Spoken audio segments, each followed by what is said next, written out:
Driver Down the Road, written by Marvelous Marvin Mahaney. Of course, Distribution Blues. I know you've got that kind of blues. I do. Don't worry about it. I think we've got a cure.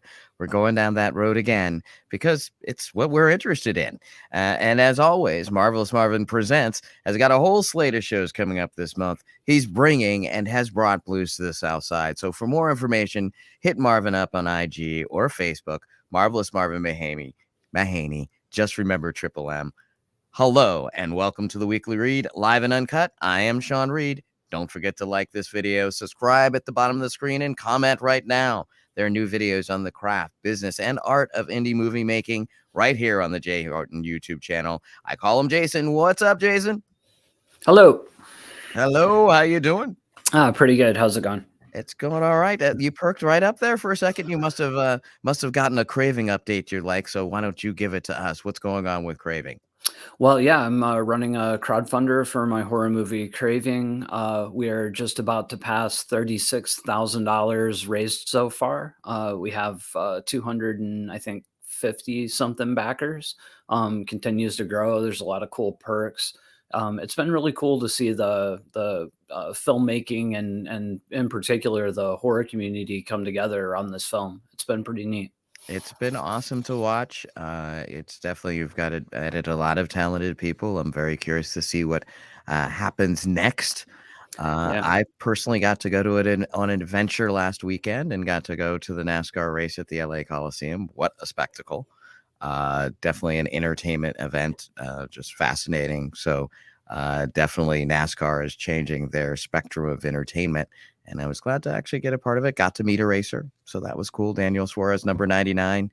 Nice. So keep on racing. And of course, I'm going to try to go when they come down here to Atlanta. So, and of course, on the World One TV front, we continue our rollout. We're available via our website, Roku, Amazon Fire Stick, Google Play, and Samsung TV. I believe Jason put it on his Roku the other day. Did you manage to do that? Yeah. Yeah. Was it pretty easy? Yeah. Simple. Okay, good. So we'll have more announcements coming up this week and hope to officially start subscribers at the end of the month with some offers that you will find hard to refuse. And of course, you can get almost all of the Zapooterflix library on World One TV. For those of us watching live, feel free to ask questions on or off topic. This is the history of film distribution, looking back to understand today the golden era. One of the major innovations of film, we all know, was, of course, the transition to the silent era, from the silent era to sound. Talkies became a part of the industry after the success of The Jazz Singer in 1927, but talkies did not take over immediately. As a matter of fact, it was relatively slow.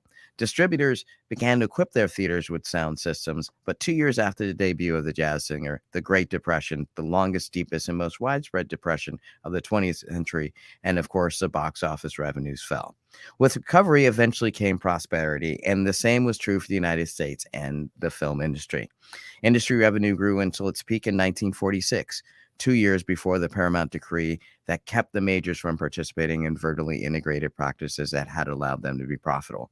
Jason, we see the growth and then almost a small death of the whole country had to recover from the Great Depression. Do you think you would have been a filmmaker during the Great Depression? Wow, that's a good question. I don't know. To be perfectly honest, I probably wouldn't have. One of the things that made it viable, at least in my head, to be an independent filmmaker from where I was from was the accessibility and the how affordable it became to make movies, like in the like 2000s, like with the digital advances and stuff like that. I don't know that even 20 years earlier with the with having to do everything on film and cutting on flatbeds and development and all those costs, I don't know what that barrier to entry that I would have done the initial dive into it. I'm not 100%. I'd like to think that I would have, but I don't know. Yeah, it isn't interesting because there are definitely things that were less expensive, like being a writer, or a painter, or things that were more accessible, and that there were more schools for that. It was like there wasn't it wasn't kept as much of a mystery industry where it's like just in really New York and LA, and then the rest of the world you're not really able to get even see foreign films up until a certain point in this country, which we're going to get into some more. So definitely a good answer. I don't know either. I mean, I believe Oscar Micheaux existed during that era. Actually, he was more of the 1900s, but probably made some films in the 30s. So I think that maybe just the idea of there being no one doing it might have been very interesting to me. Mm. But yeah, you're right. It would have been, I think, a challenge and something that I may not have jumped right into. So from the feature era to the sound era to the transitional era to the new Hollywood era, distributors face two obstacles: the immediate damage of the Paramount Decree to their established system and the Motion Picture Association of America, MPAA regulations. Regulations surrounding movies had existed since the production code, but the Haze Code in 1934 began to enforce production code more stringently. The Haze Code was the informal name to the Motion Picture Production Code. This set a moral guidelines and rules that were meant to make Hollywood pictures safe for the public. The general principles were: number one, no picture shall be produced which will lower the moral standards of those who see it. Hence, the sympathy of the audience should never be thrown to the side of crime, wrongdoing, evil, or sin. Jason, this sounds a little boring. Could you get past number one? No, I didn't get past number one. Yeah, I'm not sure I can get past it too, but this was an initial thing, and for a while they weren't necessarily doing it. But let's go for this next one. Correct standards of life subject only to the requirements of drama and entertainment shall be presented. That's already a little vague to me. Yeah, I'm not I sure mean, what they correct even mean. standards. So I guess, well, correct ways of living. Like, it has to be, yes, it can be dramatic, but it still has to be they're living the right way, essentially, Mm. shall be presented. So that's kind of funky. You can tell also this was written by the Catholic Church. Thank goodness people found ways to get around these things. What do you think? Do you think you would have been a code breaker? Again, I feel like I'm shooting myself in the foot saying some of Hmm. this, but I am kind of a rule follower, honestly. I mean, I like to think that I take creative risks and stuff like that in my work, but I'm very much a go with the flow guy. Right. So the studios with you as an employee probably wouldn't like me as much. And by the way, for those of you watching live, feel free to ask questions on our off topic. And let's see here. And by the way, I used actually four sources, I believe, and a few more listed in the notes. Actually, there are four I listed in the notes before we started. Believe it or not, Jason, I actually went in there and did it. So Mm. it's film reference, criticism, ideology, distribution practices, the economics of film distribution by William Jennings Byrd, which we've used before, studiobinder.com. What is the Haze Code? That one was really, I needed that one the most. And the other paper, Subcinema Mapping and Formal Film Distribution by Ramon Lobato. We're going to get more into that because we're going to get more into independent forms of distribution and foreign distribution in our next week. So we're really going to kind of explore the world and kind of the outsiders, people who are coming in from outside of the studio system as we've been studying it. So number 3 in these guidelines: law, natural or human, shall not be ridiculed, nor shall sympathy be created for its violation. Okay, Mm. so Jason, no bestiality and making people think that that's good. I'm Mm. being a little rough there, but that's the way to basically do it. He's like, oh, I get it. Right, right. Were they, I mean, what you think they were also talking about, like homosexuality or anything like that at that Adult, time? remember, yeah, even adult, anything that would go against the church or the tenets of the church or the 10 commandments, essentially, right? Yeah, So that's that's messed they're up. almost, some of it's essentially based on that. So so Hayes himself was a Presbyterian elder who was made president of the Motion Picture Producers and Distributors of America, MPPDA, who set up the code and guidelines. Hayes was brought to take over and to be in Hollywood because of the image they needed to clean up during the 20s. Scandals in Hollywood drew concern from people across America and people making movies, and the industry looked bad. And states were setting up their own censorship guidelines, and Hollywood was really worried that the U.S. government would get involved. So Sex and Violence Hollywood was ready to set up censorship of their own. Jason, what do you think? Would you have volunteered to govern your own industry, or would you just waited for them to come in and go stormtrooper on you? Hmm. I mean, I don't believe in the censorship either way, but I guess I would have tried to set up some kind of self-regulation so that I wouldn't have been forced. Well, I think that's the only way to do it, but I think that the way they went so far that they really almost, like, you know, put their artists in a really tough bind, Mm. and how you're gonna actually be creating this. So you're looking at it, and one has to wonder, how does the First Amendment stand during all of this? Well, in 1915, a Supreme Court case was decided that free speech did not cover motion pictures because they had been solely as a business, not an art form. So, Jason, making movies is a business at this point. They're like, literally, there is no art. It is only business. It's only commerce, ruled by our own Supreme Court. So you're literally in this position where now you are, you know, are movies business today? Fact or fiction, Jason?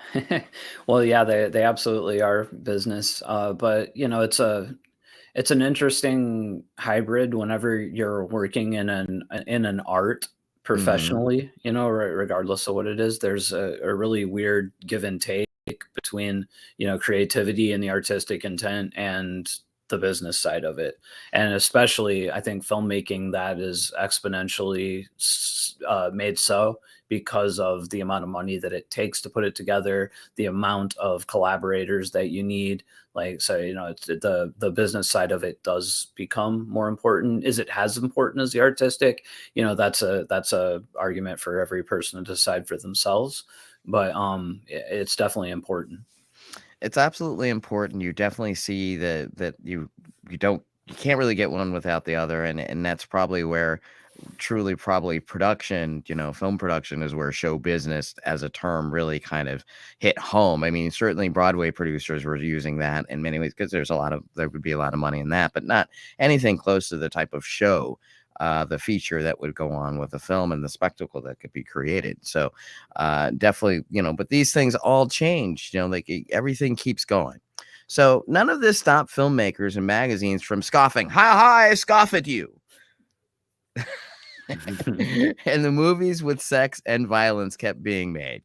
There was no way that these enforcers could read every script or watch every movie, and except for filmmakers to go and expect the filmmakers to go by the code. Jason, are you a scoffer? Were you scoffing at it? Pastor Jones from now until the day you die? Or are you going to try to, are you going to stay in there? I mean, if everybody else is doing it, it's like steroids. Everybody else is doing it. Are you just going to go for it?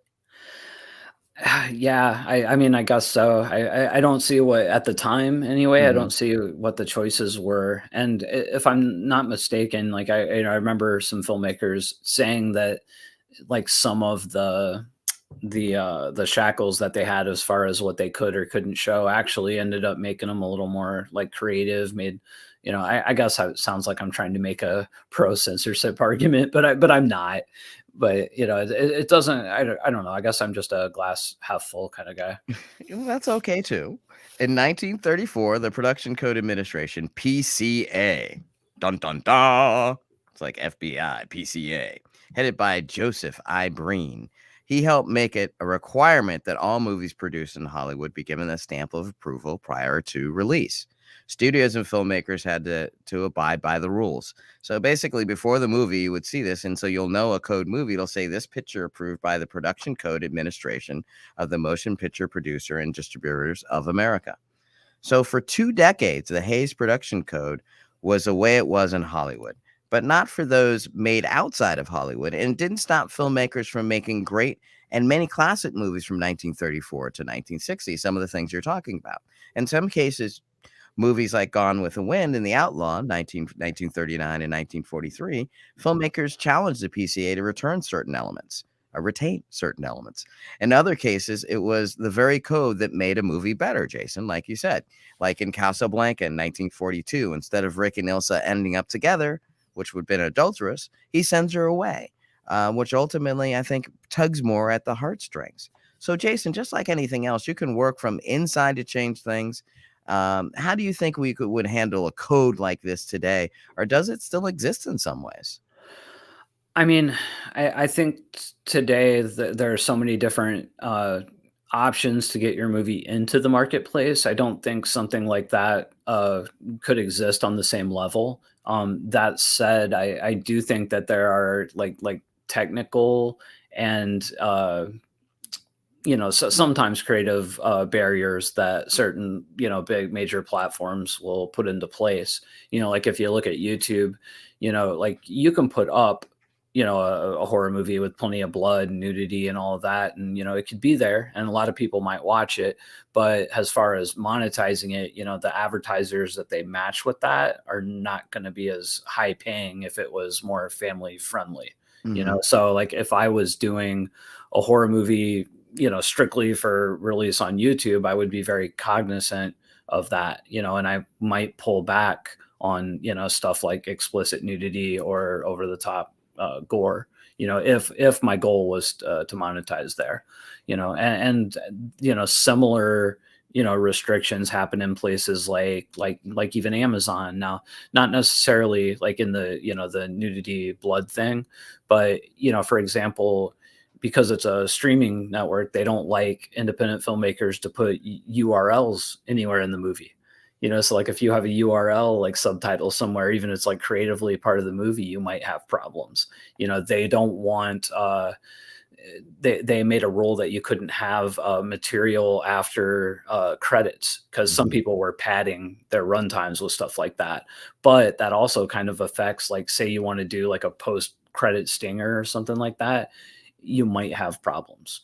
So like there are creative adjustments that we have to make for the marketplace sometimes if the sales are the goal.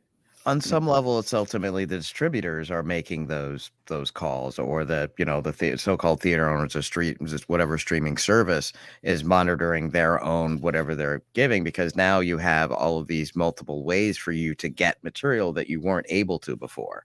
Right. So you're able to, it's almost there. It would be, even, which what this code evolved into was eventually our rating system, which, the last movie I got rated was Redemption. Once the last movie you probably got rated was probably around that time.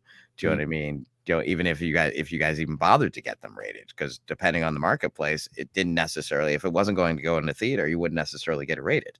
Yeah, I've only So had one. I think I've only had one MPA rated film that I've directed ever, and it yeah. was Edges of Darkness back in like 2008. I just haven't had to do it for the independent market.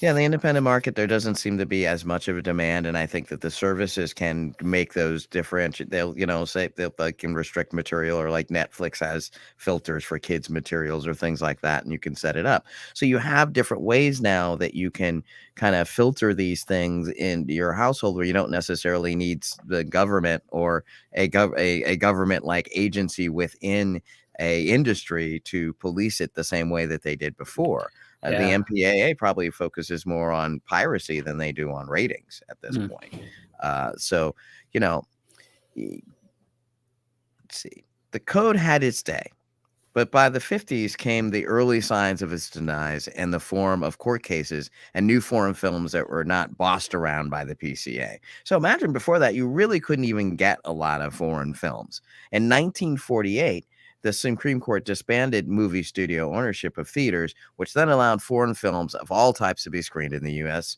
So, Jason, do you realize that you really couldn't see a foreign film in a theater before 1948 in the US?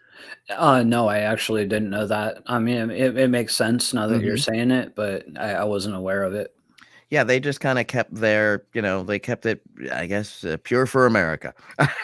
Or it's what was there, that's how it was structured, and who knows, I doubt seriously, although I think foreign American movies made it over to other parts of the world before we got other things, so I think that we were selling, but not necessarily buying. That would be interesting to kinda check out too. Um, so, and by the way, for those watching live, feel free to ask questions on or off topic, always. But I know this is so enthralling that you probably just want to keep going along with me. In 1952, also saw the Supreme Court overruling its previous decision regarding movies as a business. They were now seen as an art. Yay! But granting first, and now by granting them First Amendment rights. The code itself was revised in the 50s, allowing films like Psycho in 1960 to be realized with the director's vision mainly intact. I mean, that certainly didn't live up to the code in many ways. By 1966, Blow Up, directed by Michelangelo Antonio, MGM released this film without PCA approval. So essentially, that was a first-time studio saying, we're just going to do it. So in 1966, it was abandoned for good, and the MPPDA was renamed the MPAA, the Motion Picture Association of America, who set up the rating system today. Jason, are you glad you don't have to deal with the code? Oh, yeah. Yeah, for sure. I mean, there's always going to be some kind of regulation or things that we have to deal with, but I'm glad that we're living in a day and age where it's not like that. Yeah, I think that would have felt overtly restrictive, and kind of, you could also see that how you have a code and how then how they're running out like communists and participate. You can see how that all works together now. It's like, okay, well, we got in trouble once, when we were cartel and that type of stuff. So the studio bosses were very, very, very sensitive after the Sherman Antitrust Act. And then they go through the Paramount, and then they go through, they've gone through multiple times of deregulation where their business has changed. Whether they were right or wrong in what they were doing, they had a reason to be kind of wary of what government intervention would do. So, Zapruder Flicks and, of course, New Cinema Tribe makes a lot of new documentaries. I'm really excited about this new one that Jason has put together with Jeremy Normey. Laughter Has No Color. And that is just getting out there. I think it was just approved for Tubi, but we're going to take a look at that trailer right now. You can't wait on people to do things for you. If you're not willing to take that first step, how in the hell can you convince somebody else to step for you? He was trying to do was recognize artists who oftentimes hadn't been recognized for their genius. It's about legacy of black people and what we've contributed to the entertainment world. We need to laugh with everything that's going on in this world today. All these legendary comedians in tears. If you're going to change people's behavior, you have to first of all change how they think. Even now when I think about it, it kind of breaks me up a little. Hard work and a whole lot of lovemaking, but it was worth it. Hard work and a whole lot of lovemaking. The documentary, basically, it tells the story of the first African American comedy stand-up comedy awards. Mm-hmm. So they were presenting awards that would, and a lot of the winners were black, but it was I guess one had never been set up quite like that before. Mm-hmm. It was in the 90s, I forget, like early 90s. And the guy that set it up, Sir Frank, oh my gosh, he's gonna be, his name just slipped my mind. Sir Frank something. Oh, mm-hmm. God damn it. Anyway, he has a really fascinating life story. He came from Georgia, extreme poverty, moved his way up, moved out to LA. He was actually a gigolo for a long time. That's how he got started. Wow. He ran an aerobic studio like in the 80s, like that was pretty big and popular. A lot of cool stuff, and then ended up in philanthropy as he got older. But Cooper for Sir Frank Cooper. Sir Frank Cooper, former gigolo. Then definitely looking forward to having this one on World One TV. I know it's just been picked up on Tubi. Look for it on major streaming services. It's another great Zapruder Flicks documentary. So the second challenge that Hollywood faced was falling attendance and the rise of television. The movie palace was still king, but drive-ins and multiplexes were becoming increasingly popular. Each allowed for expansion of the consumer base. The drive-in created a convergent place for consumers to cheaply attend movies. Jason, did you attend drive-ins as a kid? Oh, yeah. Yeah, I love drive-ins, and I also I think this is kind of the beginning of, a different kind of proliferation of independent distribution. Like drive-ins, art house theaters, and then later on, as we moved into home viewing, VHS and later DVD, and now streaming. Like I think these are all major paradigm shifts. These are certainly the beckonings of those changing, and the changes seem to happen faster. Of course, as technology happens, you Mhm. start to see much of this. I mean, I certainly remember the drive-in experience, and the great thing about the drive-in experience, it was an inexpensive family thing that was convenient. Yeah. So what they were really working on was, how do we make it more convenient to get people to the theater? If you can go and you can be in your, you can have your kids in the back of the station wagon, and take your own food and have them in their pajamas and watch a feature for them and put them to sleep and then watch some horror movie or whatever that case may be. Now, the next thing was also then, of course, the multiplex and later the megaplex. This gave access to millions of Americans in suburban America, as many were located in shopping malls. By lowering the opportunity cost, essentially making it easier for someone to see a movie at the point when they are already spending money, already shopping. It makes each of them a shorter trip and therefore easier to do. Uh, I was more of a small time theater, but I certainly went to drive-ins. Did you do multiplexes and then eventually megaplexes? What's your Yeah. feeling on this? Yeah, yeah, Yeah. I done 'em all. I was like, I grew up in the, late '70s and '80s, so, like, I straddled that whole, as it all came up. So, initially, first movies I remember, they were in, single theater places, and, like, Mhm. in my hometown, we had I think it was a 400 seat. It was a pretty big theater, but it wasn't, there weren't 2 of them, it was just 1. And then, within 5 or 6 years, we started seeing the theaters where there would be, like, 2 or 3 screens, Mhm. and by the time I was, probably a little bit before my teenage years, we started, I think we got our first multiplex, and I think it was 6 or 8 screens to start out with, and that same theater today, I think, is like 24, but yeah. We have a question off topic, which you're the expert, but I could already answer. But why don't you throw it up there and answer?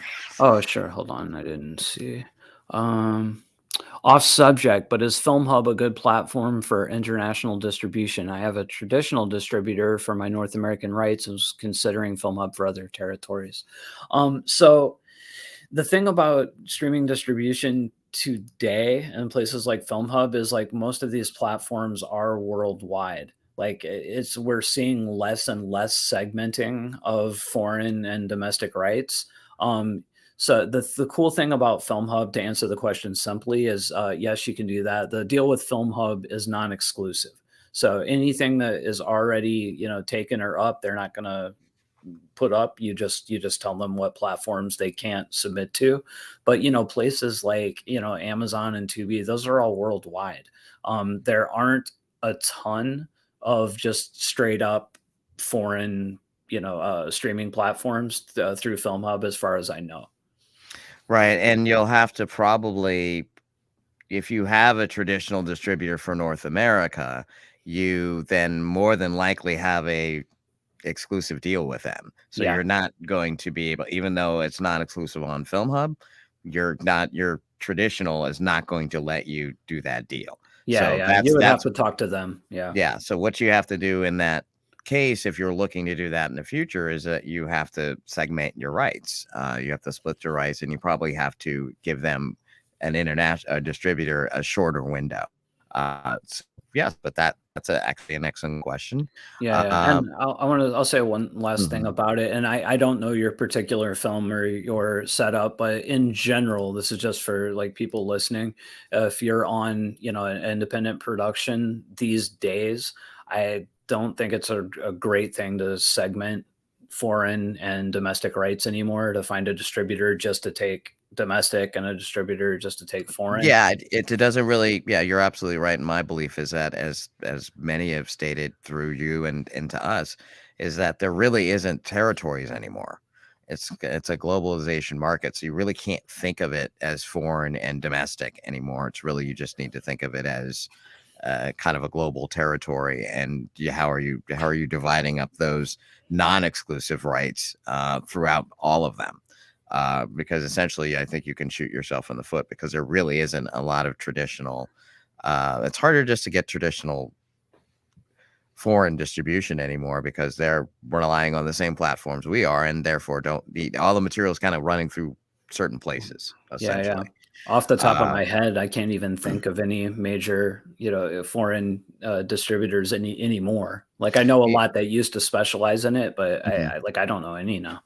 Yeah, it's I'm completely sure they different. exist, but They absolutely do, and as it was said, I think one of the other things is there's over 500 distributors in the world. mm, So there's plenty of them. It's just, finding them and where would they be and how it's working for it. And some of it's more of like, maybe like it was on that level of country by country. Like if you're looking for some of these kind of live streaming services now, yeah. some of that is kind of existing in a territory by territory or Latin America one dedicated or something like that. So those are possibilities. Yeah, I mean, Uh, another thing that's happening because we just talked to Linda Nelson at Indie Rights, and mhm, distributors are starting to make deals with these MCNs, multi-channel mhm. something, Right. Yes. and those like within YouTube do different territories. So Mhm. like the title that we have up there, I want to believe it's already been dubbed into like I don't know, like 6 different languages, for release into different foreign territories on YouTube. But I couldn't have made any of those deals if I had an exclusive domestic distributor. Right. Absolutely. Yeah. So let's see. Television. Television had been commercially available since the late 1930s. But by 1951, 5 million TVs were in American homes. It wasn't that the studios weren't interested in TV, but the union agreements regarding first run profits and the cost of films were making it privily keeping them from it. Also, unions prohibited distributors from collecting revenue from other licensing venues with the threat of a strike would follow if movies were licensed to TV and members were not paid, because remember, they had a residual system. So in that residual system, you couldn't just go license your TV, your show to TV, because also more than likely TV in the early days couldn't afford it. Theatrical had always been viewed as the main avenue for profits for and other media paying a residual revenue. As TV grew, it became a logical choice for distributors to pursue. In its early days, renting or purchasing films was something that television stations could not afford. Major distributors ultimately licensed movies without giving exclusive rights. What we're talking about. So it's already just getting started. We're seeing it. It's the same thing on a certain level. They're trying to explore, how do we do this? Licensing movies became a way to ward off falling attendance and gave B titles another home to flourish. The late night movie. We watched a lot of the same movies on TV and eventually cable, Jason. Uh, did you delineate between movies in the theater and watching a movie on TV as a kid, or did it feel like the same thing, or what was your kind of experience with that, even paying attention to that? Yeah, I think it was a little different for me because by Mhm, the time I was watching regular TV, we were into the like late '80s, I guess. mhm, And yeah, like I would see movies as like first run theatrical movies, and then basically on TV, I guess, what, for me, I guess maybe there wasn't a big difference. It was just newer movies and older movies. Because, mhm. like on TV back in the 80s, you wouldn't get a movie on TV till, I don't know, like it's like third or fourth year in its It cycle. could be Like, longer than yeah, that, it was like, depending on yeah, yeah. super long window. So it seemed like TV was a place where I would go and catch like old things or Mhm, things that I, just had never seen or didn't have access to. And then the theater was where I would see new stuff. I would say it probably wasn't until like very late 80s into the 90s, like as HBO started becoming a thing and you would have those like made for HBO movies, that I started seeing a difference between like independent movies made for like HBO and mhm. theatrical, and VHS followed right on the heels of that. Well, and that kinda helps speed things up and maybe slow things down, because you didn't really see, like, Star Wars wasn't gonna be on broadcast TV anytime soon from, like, 1970s. I don't we could look it up when the first time it was, but it Yeah, I wasn't like couldn't. in the first 3 years. It was like it took longer than that. Like, the bigger blockbuster or the bigger movies would just not even, because they couldn't afford the licensing. It wouldn't even be worth it for them to license it to them. You finding it? I was looking it up, but Yeah, I don't it didn't. hold on. Looks like oh no, there's a bunch of things. It's pulling up like the holiday special and stuff like that. Yeah, when they started making movies for specific stuff.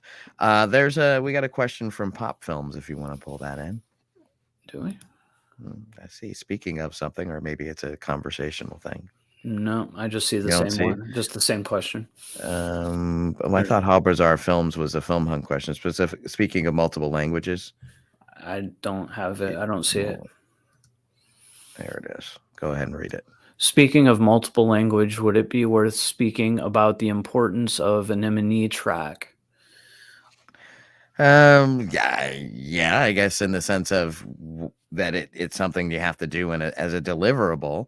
But beyond that, it's probably, something more of a technical thing at this point in terms of a deliverable that people have to understand. But music and effects are definitely important. Go ahead, Jason. Yeah, I was going to say, just because, we were saying that, the foreign distribution, like territories weren't necessarily a thing or is becoming not necessarily a thing. It doesn't mean foreign distribution is not you still need your technical deliverables, M&E and all of that. Cause you never when I, for example, when I licensed the movie I was just talking about for the YouTube dubbing, I had to have, my distributor had to have M&E tracks to be able to give them. Otherwise they wouldn't have been able to do that. Absolutely. I mean, it's definitely that there is still a viable, it's almost more of a language type of breakdown at this point rather than a territory. It's like the language, whatever language territory you're in is really what's delineating what you're getting. Totally. Even if you're doing Amazon on your own, if you've sold a certain amount of titles, they unlock territories for you. So then you can upload, subtitles into, Spanish or dub versions. And at which point, you need your M&E stuff. Absolutely. Here's another question from, let's see. Did I show it? You got it? Yeah, I think as soon as you click one, I don't get them anymore. Well, no, I just did it. I just showed it. Can you read it for me? I know once I do it, but I never clicked one. What's a fair split for worldwide rights from a traditional distributor? I mean, man, that's really dependent on the project. Me personally, I don't like any percent over 30% to a distributor, although I suppose there are circumstances where that would be fine. I personally look for rates closer to the 20%. That's 30 is kind of the high end for essentially what we think of. And 20 is about where we'd like to be, but would probably consider 25 if there was more territories for somebody, I think. Or 30 if it was an overwhelming plan that was going to offer much. But some of those can be just they're making more money, but you're not going to make any more money, so it's just you're just giving up more. Right. Now, if it's a larger distributor, or if they're offering you a minimum guarantee, those things can go into consideration when you're considering, for example, if I was putting out a low budget horror movie and some company offered me a $50,000 MG, but their split was 40-60, I might consider that 40-60 because, that 50 might be more than I would make, from the 2080 on another movie. Absolutely. That's why it's really all of this is a case-by-case basis on that level. Totally case by case. And definitely something to, as you're doing this in your world and just in it as a producer, you should be collecting deals even if you don't take the deals. You should be looking at people's splits even if you're not taking the split. The more that you're kind of aware of what the current deal is, the more informed you can be about making that deal, and also not missing the window. Because what I see a lot is people being offered deals, sitting on the deal, not taking the deal, and then never getting another deal. Because they think that they're worth more. You're worth what the market offers you. At the moment. And honestly, and I know this goes counter to some other trains of thought and, kind of traditional logic in other businesses. But you know how that rule of like business thumb, never take your first offer. That's not true. It's not necessarily true in filmmaking. No. Now, don't get me wrong. I'm not saying just run out and take the offer, but I'm just saying from from our experience, selling, dozens of titles, I can think of, 3 pictures in particular, which, never did well in the market. And every single one of those pictures, I had a first offer that I am 90% sure would have made money, but I held on to it because I thought I was going to get a better one. And by the time, I decided, oh gosh, I'm not getting a better one, that offer was gone. Yeah. That's absolutely, because the distributor loses interest. It is a timing thing with something that they identify as something they can put on their window, and they turn away from things too. And the reality is that, yeah, it's just a certain window that you're looking at that you get hot in, and there are only so many distributors. And when somebody is interested in it, you need to really consider taking that offer, whatever it is, as long as it's a legitimate. Right. Now, now we're not saying, you just take whatever first crackpot offer you get. We're saying take your first good offer, understand what a good offer is. And if you get a good offer and it's your first offer, the first thing that you need to be doing on that side is what we've talked about before, is researching these companies and deciding who and targeting. I just don't sit there and send out emails to every single, company in existence to get, a horror movie done or to get one of the documentaries picked up. You got to go and you pick those ones. So ideally, you're only submitting to maybe 10 companies. Maybe you have a field. You're like, these 3 are like, I think I got a chance. These 3 I've never heard from before. And you know what? I'm going to throw a couple in there to, like one of these bigger ones and see if somebody gets back to me, because they're the right companies for this. And if you're doing that, you're going to get better responses. And that 1 or 2 responses that you get, or 3 or whatever it is, because we've had circumstances where we've put it out to 10 companies and all 10 companies were interested. That doesn't happen very often. But that still doesn't mean you don't take something. Right. And again, we're not saying don't do your due diligence or anything like that. But, Hollywood is literally littered with thousands of movies that either were never distributed or distributed way too late and never made a splash and never made anything. I mean, I talk to filmmakers all the time. They'll talk about how they made this like $80,000 movie or this like $150,000 movie, and they it's like 5 years old, and they just have never pulled the trigger on distribution because, we need so much up front, or we need this, or we need that. At a certain point, man, put it out, make something. Otherwise, you need something. Paperweight. You need something, and now you've lost your best opportunity to earn anything, because that lifetime of that film being new, it's not new anymore. It's a library title now. There's a difference between being careful and just being like too careful. Well, at a certain point, you got to take a chance. You got to take a leap. You would always, I think MacArthur and a lot of the great generals always said they'd rather have a general who was willing to make a decision, even was the wrong one, than someone who was just going to sit there. Because if you just sit there on a battlefield, you know what's going to happen? You're going to end up dead, and everybody else around you going to end up dead too. So, and the movie's dead if it sits for 5 years. It's dead. 100%. It's dead, baby. It's dead. Home video was introduced in the 1970s. Television channels dedicated to movies in the 70s and 80s. And of course, today movies are streamed over the internet. We've caught up to the day, and we still have theaters, Jason. Things have changed, but they're still the same. The industry seems to always survive. What do you think the next major innovation is going to be? TVs in our corneas? I honestly don't know. I mean, the way things are changing so fast, is it going to be something? I do think there's going to be a new like narrative kind of thing happening in VR, like something like that. I think so too. And it's convergence as well. I think that the more we're moving more and more towards having everything in our homes, the technology, it was always kind of heading that way, the Asimov world, where it's, it's kind of all integrated, where it's like I can watch a program from room to room and it senses me moving. I think it's more sensors, more integration to that, more ability for devices to pick up where you are, more of that, and more VR, like you said. But ultimately, it's like, there's going to be more, and we know that. But the future is all great. It's definitely an interesting world out there. And thank you for, I guess, Spud Mac just said, right. Thank you for that. Yeah, that's right. We right. That is it for this week. We're going to be picking this up. There's a lot more to talk about, but next Friday, we're going to continue to look at the history of distribution as we focus more on, as I mentioned, independence in Hollywood and around the world, how all these different things we saw. Someone actually last week asked if we were going to get more into foreign distribution or how to do that. Or we're going to definitely look at how different models existed, like how Bollywood exists or Hollywood exists or Nollywood exists, and how those different marketplaces are functioning and how people are getting their movies to the marketplace through those different funnels and how marketplaces work. So I think it's going to be really interesting. Let's keep this conversation going. Let me know if you have some topics that you would like us to cover here on the Weekly Read. We're always interested in what you guys have to say.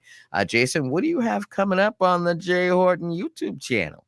Man, I am so mixed up in this crowdfunder right now. Oh no, I have there's an interview, a second interview I did with a filmmaker, Joseph Bartone. He just finished his first movie. He's just finishing post on it, his first feature.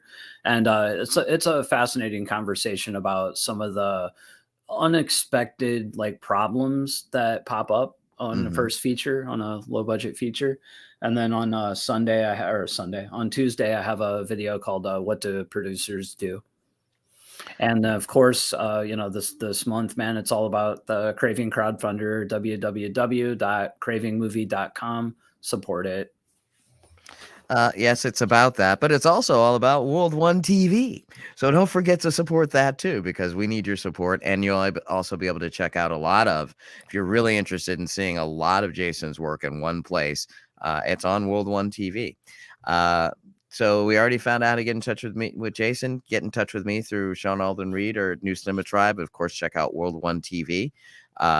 We are always looking for new people there. Be here next Friday, February 18th, 2022 at noon Eastern, 9 a.m. Pacific for the Weekly Read.